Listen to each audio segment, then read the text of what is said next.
Ready करे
आइए आप लोग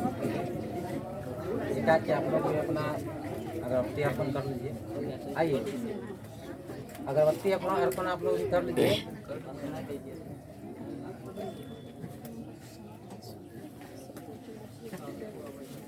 आप भी चल आइए, आप भी कर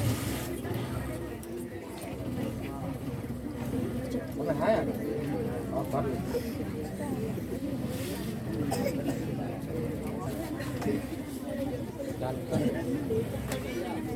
देवानंद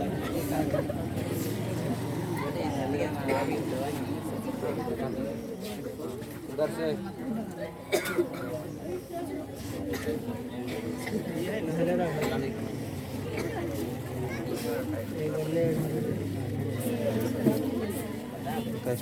एक तरफ आप तो कर ले रहो, बस गिरना नहीं चाहिए। करंट नहीं है तो आगे पीछे करती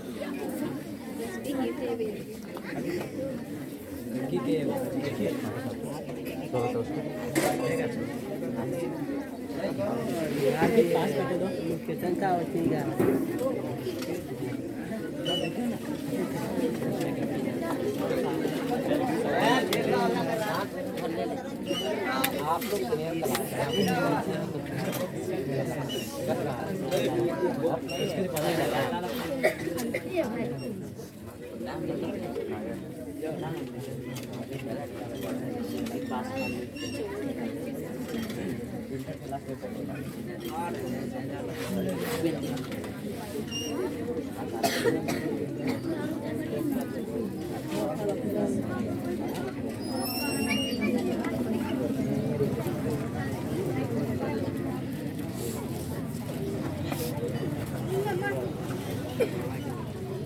हो गया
क्या बात कर रही है?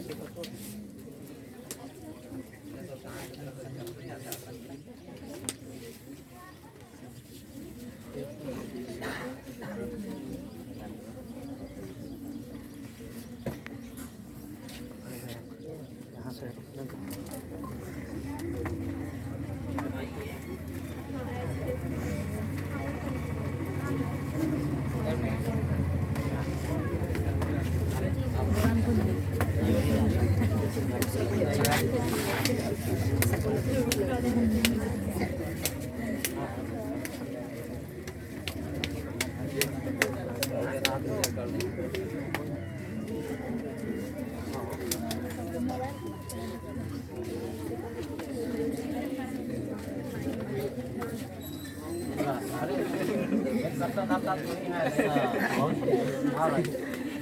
आइए आप।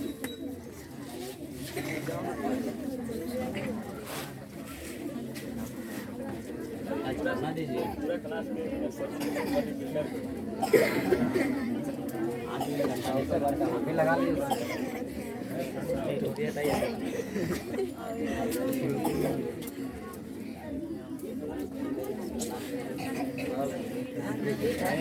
आप लगा दीजिए।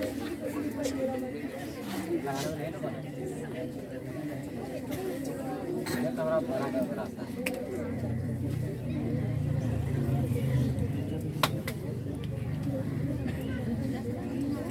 इसके बारे में बनाए ना तो बड़ा पसीना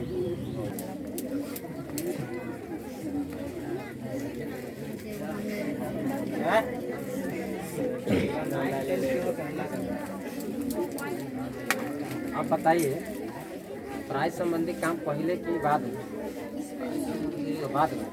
पहले क्या? आज हम लोग टीचर्स डे पे सभी आदमी इकट्ठे हुए हैं। इसका कारण यह है कि सिर्फ शिक्षक दिवस को मनाना ही नहीं बल्कि एक याद करना डॉक्टर सर्वपल्ली राधाकृष्णन का।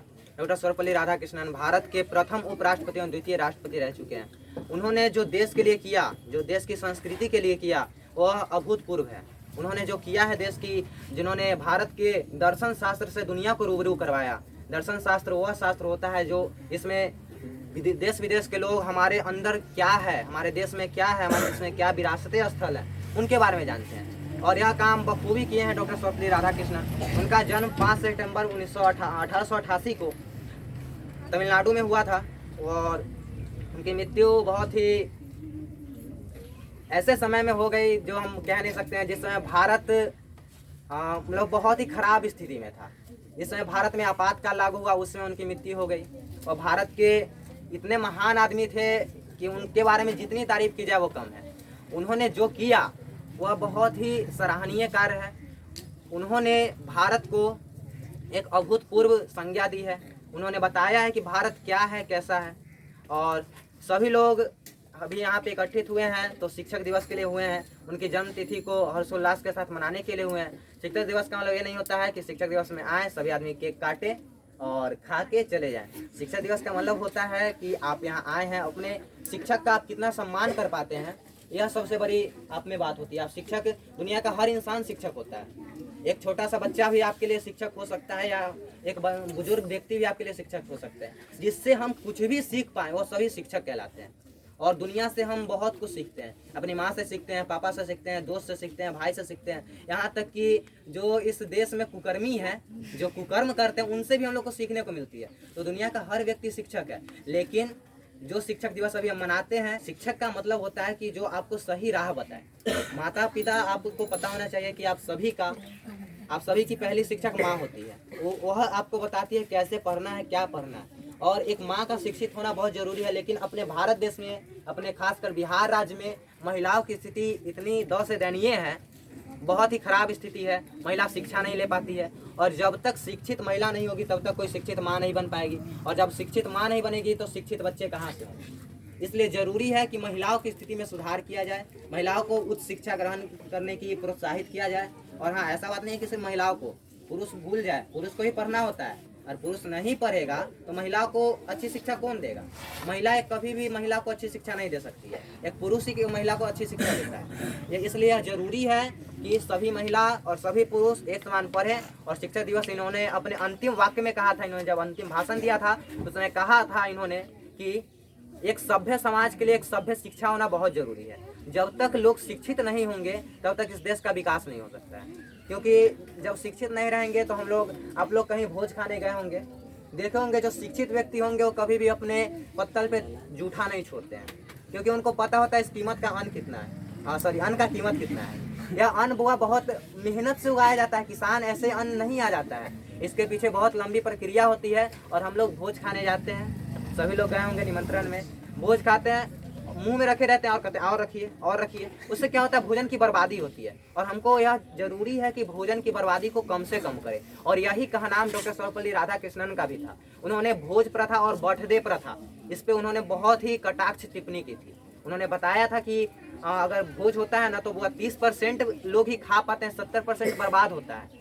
और यह सही बात है। इसलिए उनके यह नहीं है कि उनके आए उनका बर्थडे मनाया है कोई टीचर्स डे करके, उनके विचारों को अपने अंदर ग्रहण कीजिए कि वह क्या किए और वो क्या कर सकते थे। उनके विचारों को अपने अंदर ढालिए, वह क्या थे, कैसे थे, एक शिक्षक कैसा होता है, तो यह उनसे सीखने की ज़रूरत है। और इसलिए आप लोग बेहतर से पढ़ें, मेरी यही शुभकामना है आप लोग को। और एक और बात कहना चाहते हैं कि शिक्षक दिवस के दिन आप लोग आते हैं, शिक्षक दिवस मनाते हैं और जाते हैं। शिक्षक दिवस का मतलब होता है कि आप लोग यहाँ आए हैं तो कुछ सीख कर जाएं। आप लोग क्लास में आते हैं, इसका क्लास में आने का मतलब सिर्फ जो पढ़ने आता है 3 घंटा पढ़ के चले जाता है उसका मतलब शिक्षा नहीं होता है। शिक्षा मतलब संस्कार भी होता है।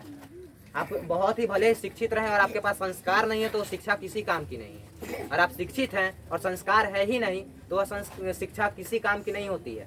इसलिए शिक्षा के साथ संस्कार बहुत जरूरी है। और यह चीज़ आप लोग अपने घर पे सीख सकते हैं। बहुत हद तक टीचर आपको संस्कार नहीं सिखा सकता है, क्योंकि टीचर आपको सिर्फ एक सही मार्गदर्शन बता सकता है कि कैसे आपको आगे बढ़ना है, लेकिन टीचर आपको हर चीज़ में सहायता नहीं कर सकता है, लेकिन बहुत हद तक कर सकता है। अगर आप अच्छे रहें, आप अच्छे से पढ़ पा रहे हैं तो आप अच्छे से शिक्षित रहिएगा, आप अच्छे से सब कुछ कीजिएगा तो टीचर पे आपका विशेष नज़र होता है कि हाँ ये बच्चा पढ़ता है, इस पर विशेष नज़र रखेंगे। लेकिन जो पढ़े ही नहीं उस पर कोई विशेष नज़र नहीं होता है। इसलिए ज़रूरी है कि आप लोग पढ़ें बेहतर तरीके से और डॉक्टर सर्वपल्ली राधाकृष्णन की यादों को हर साल ताज़ा करने के लिए आप लोग एकत्रित हों और उनके विचारों को अपने अंदर ढालने का प्रयास करें। और इसी के साथ हम अपनी वाणी को विराम देते हैं। जय हिंद।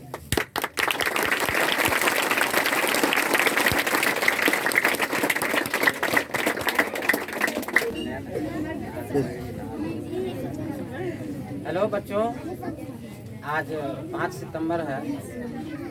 5 सितंबर के हम सब एक जगह एकत्रित होते हैं और इस सौभाग्य की बात है कि आज आप लोग इस समारोह में उपस्थित हुए हैं। आज 5 सितंबर शिक्षक दिवस के रूप में हम यहाँ हर साल आते हैं, मनाते हैं और अपने शिक्षक की गरिमा को ऊंच करते हैं। तो 5 सितंबर को जो हम लोग आते हैं शिक्षक दिवस मनाते हैं, इसमें बहुत से रहस्य भी है, इसकी विशेषता है, इसकी बहुत सी कलाएं हैं। शायद आप लोग इस सब चीज़ से अनभिज्ञ हैं। शिक्षा का अर्थ आप लोगों को शायद पता नहीं है। शिक्षक, गुरु, अध्यापक सबका एक ही मतलब है, एक ही अर्थ है, लेकिन वैज्ञानिक दृष्टि से देखा जाए तो इसका अलग अलग अर्थ होता है। शिक्षक तो सभी हैं, जैसा कि अनिल सर बोले हैं कि शिक्षक सब है। एक छोटा बच्चा भी शिक्षक है, घर की माँ भी शिक्षक है, पिता भी शिक्षक है। आप कहीं सगी संबंधियों के यहाँ जाइएगा तो वहाँ भी आपको शिक्षक भेटा जाएंगे। चलते फिरते राहगीर, चलते फिरते राह में, रास्ते में भी आपको शिक्षक से भेंट हो जाएगी। मतलब कोई चीज़ से आप किसी से कोई बात पूछते हैं, आपको अगर थोड़ा सा कोई भी बात बता देते हैं या कोई नॉलेज की बात, कोई अकल की बात, तो उसमें भी आपको शिक्षा ही मिला। तो शिक्षा हम सबसे प्राप्त करते हैं और मनुष्य का स्वभाव है सब दिन सीखना है, सब कुछ भूलना है। ये प्रकृति का नियम है। जितना सीखते हैं उससे ज़्यादा भूलते भी हैं, जितना सीखते हैं उससे ज़्यादा भूलते भी हैं। ये मनुष्य का स्वभाव है, प्राकृतिक लक्षण है। तो शिक्षक सब हैं, छोटे बड़े, पशु पक्षी, जानवर, कीट पतंग, सब एक तरह से शिक्षा। हम सबसे शिक्षा ग्रहण करते हैं। क्या हम पशु पक्षियों से शिक्षा ग्रहण नहीं करते हैं? पशु पक्षियों से भी हम शिक्षा ग्रहण करते हैं, लेते हैं। उसके चाल, उसके रहन, उसके खान पान, उसके रख रखाव, उससे भी शिक्षा लेते हैं। कौन से पक्षी कैसे बोलते हैं, क्या करते हैं। तो जो हम उससे सीख लेते हैं वह हमारा क्या हो गया, प्रेरणादायक हो गया, वो हमें प्रेरणा देती है। तो उससे गुरु, गुरु का अर्थ अलग हो जाता है। गुरु में दोनों शब्द सम्मिलित है। गु माने पर अंधकार और रू माने प्रकाश। गु माने क्या होता है, हाँ, रू माने प्रकाश होता है। जो हमें अंधकार से प्रकाश की ओर ले जाए वही गुरु है, वही सत्य है, वही सबसे बड़ा गुरु है। अर्थात यहाँ पे सबसे पहला गुरु आपके घर में आपकी माता है, उसके बाद आपके पिता हैं, उसके बाद आपके सखी संबंधी हैं, उसके बाद गुरु हैं। माता इसलिए है कि माँ आपको जो है ना शुरू से बचपन से ही आपको माँ पापा या जो भी कुछ कहने का सिखाती हैं। पिता भी आपकी अंगुली पकड़ के चलाने का सिखाते हैं। पिता बहुत से बातों को समझाते हैं। उसके बाद सखी संबंधी भी आपके जो होते हैं अगल बगल के आस पड़ोस के लोग, वो कहते हैं, बुलाते हैं आपको, हैं ये मम्मी है तो वो डैडी है, वो चाची है तो चाचा है, काका है, भैया है, दीदी है। ये सब कहने का सिखलाता कौन है, अगल बगल के पड़ोसी लोग या आपके माता पिता, तो भी गुरु हैं। उसके बाद अंतिम स्थान आता है गुरु का। पहले तो आप सही संबंधी से सीख लेते हैं, उसके बाद मैंने रिलेशन से समझ लेते हैं। उसके बाद जब आप विद्यालय में जाते हैं, कोचिंग संस्थान में जाते हैं, या ट्यूशन में जाते हैं, तो वहाँ जो आपसे जो गुरु से भेंट होती है वह सबसे गुरु माने वो सभी का गुरु हैं। आपके माता पिता का भी गुरु होते हैं, जो सबको उन्होंने सबको शिक्षा देने का वो काम करते हैं, शिक्षा देते हैं। तो गुरु का जो स्थान है सर्वोपरि है। गुरु का स्थान सर्वोपरि है, जिससे हम हर नॉलेज सीखते हैं, हर तरह के ज्ञान को सीखते हैं। गुरु में आपको माता का भी रूप है, पिता का भी रूप है, भाई का भी रूप है, बहन का भी रूप है, आपके मित्र का भी रूप है। उसमें गुरु में हर तरह का रूप उसमें सम्मिलित है। आप गुरु से दोस्ती भी कर सकते हैं। गुरु से माने दोस्ती तो है ही, गुरु से आप भाईचारा का भी संबंध बना सकते हैं। गुरु से आप माता का भी रूप ले सकते हैं, गुरु से पिता का भी रूप ले सकते हैं। इसलिए गुरु में हर प्रकार का रूप है।